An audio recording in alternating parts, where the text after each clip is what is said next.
quelles sont les énergies du mois de novembre d'un point de vue psychogénéalogique. Si vous cherchez à découvrir qui vous êtes et à vous libérer de vos schémas répétitifs qui vous empêchent d'être pleinement épanoui, bienvenue sur cette chaîne. Bonjour, c'est Aurélie. Je te retrouve aujourd'hui pour te parler des énergies du mois de novembre d'un point de vue psychogénéalogique. Alors, tu retrouveras beaucoup de personnes qui t'expliqueront les énergies du mois de novembre d'une autre manière. Moi, j'ai décidé de te l'évoquer d'un point de vue psychogénéalogique. Ça veut dire qu'on va vraiment se servir des faits du passé pour comprendre comment le mois de novembre peut nous apporter des éclairages sur ce que l'on vit. Ces énergies concernent tout le monde puisque nous allons tous traverser le mois de novembre. Mais si tu es né au mois de novembre, tu peux alors peut-être avoir un regard plus particulier par rapport à ces énergies-là. Si tu es né en février, en mai ou en août, ce sera également important pour toi ces énergies. Je t'invite alors à aller voir la vidéo sur le cercle temporel pour que tu puisses comprendre comment ça peut avoir une influence sur toi. Alors concrètement, les énergies du mois de novembre, qu'est-ce qu'elles nous disent? Elles nous disent en premier lieu que c'est important de faire une grande introspection. Le mois de novembre, c'est vraiment un moment où on va revenir à soi. On va vraiment être confronté à des énergies de l'ombre et donc c'est vraiment important d'être connecté à soi. Alors les énergies de l'ombre, ça ne veut pas dire que ce sont des énergies négatives, ça veut vraiment dire que ce sont des énergies qui sont cachées, des énergies qu'on n'a pas forcément envie de voir et là on va y être confronté. Donc c'est une période où c'est pas forcément confortable, mais c'est vraiment une période où on va pouvoir venir apporter un peu de douceur, un peu de positif justement sur ces parts de nous qu'on n'a pas forcément envie de voir habituellement et dont on n'a pas pour habitude de prendre soin. Alors au mois de novembre, on est aussi confronté à une grande énergie de libération.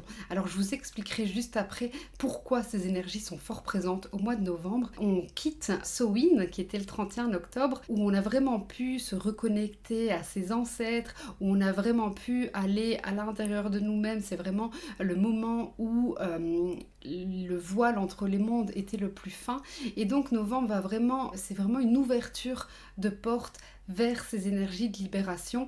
Alors souvent je dis il n'y a pas de bon moment pour travailler avec nos ancêtres, mais là c'est vraiment le moment idéal et donc novembre est vraiment un mois de libération. Si vous voulez prendre le temps de vous libérer, novembre est vraiment le mois idéal pour ça. Alors le mois de novembre nous parle aussi de communication, la communication comme un moyen de paix.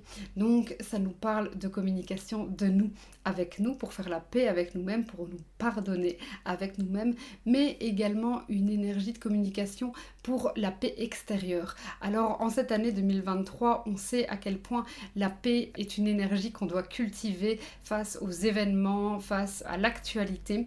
Et donc à nouveau novembre, connectons-nous à cette énergie de paix, à cette énergie de joie, à cette énergie d'amour pour qu'on puisse vraiment l'obtenir. On n'obtient pas la paix avec des énergies négatives et donc même si aujourd'hui, et je ne rentrerai pas dans les détails de ce qu'on vit au quotidien, des informations qu'on reçoit au quotidien, c'est pas facile. Moi je vous invite vraiment au mois de novembre, encore plus que pendant les autres mois, même si on le fait tout le temps, mais là on est vraiment sur des énergies où on va vraiment se connecter à la paix. Et puis la dernière énergie dont je voudrais vous parler aujourd'hui, c'est une énergie qui nous demande de vraiment venir nous reconnecter à l'insouciance de l'enfance. Donc ça veut dire qu'on est dans une société qui est fort mentale, on réfléchit à tout, on se pose beaucoup de questions, on essaye de réfléchir, on essaye d'avancer.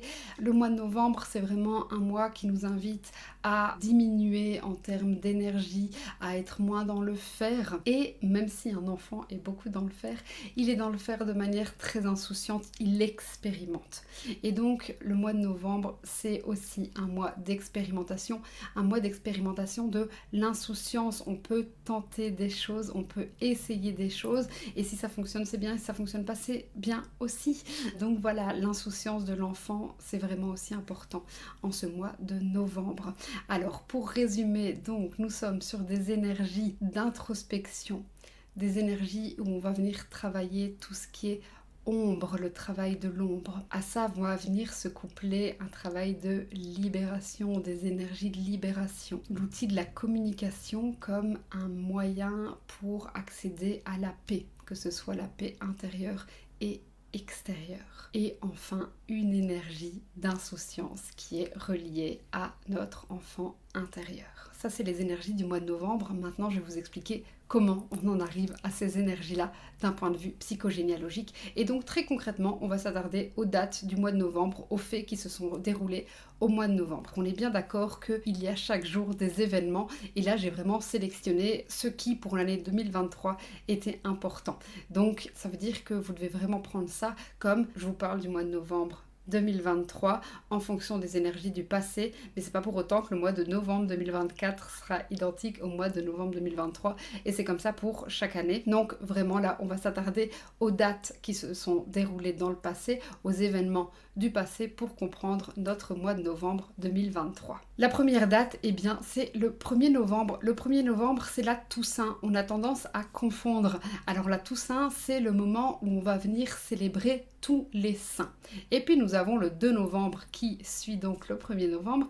Et le 2 novembre, c'est la fête des morts. Et donc c'est bien le 2 novembre qu'on commémore nos défunts. Alors c'est vrai qu'on a pour habitude d'aller un peu plus avant au cimetière par exemple pour y déposer des fleurs, mais c'est bien le 2 novembre qu'on va se reconnecter, qu'on va commémorer, qu'on va rendre hommage à nos ancêtres. Ensuite, il y a le 5 novembre. Le 5 novembre 1922, c'est la date à laquelle on a découvert le tombeau de Toutankhamon. Alors ce qui est déjà intéressant avec ces trois dates, c'est que donc nous sommes bien sur des énergies ancestrales, sur des énergies de l'ombre. Et puis ensuite, avec Toutankhamon, on a une énergie d'enfant, puisque Toutankhamon était un enfant roi. Alors il n'est pas question aujourd'hui que je vous refasse l'histoire, on va juste s'attarder à des dates spécifiques pour comprendre l'énergie que ça amène. Alors nous avons le 9 novembre 1989 qui correspond à la chute du mur de Berlin. On appelait également cet événement la chute du mur de la honte.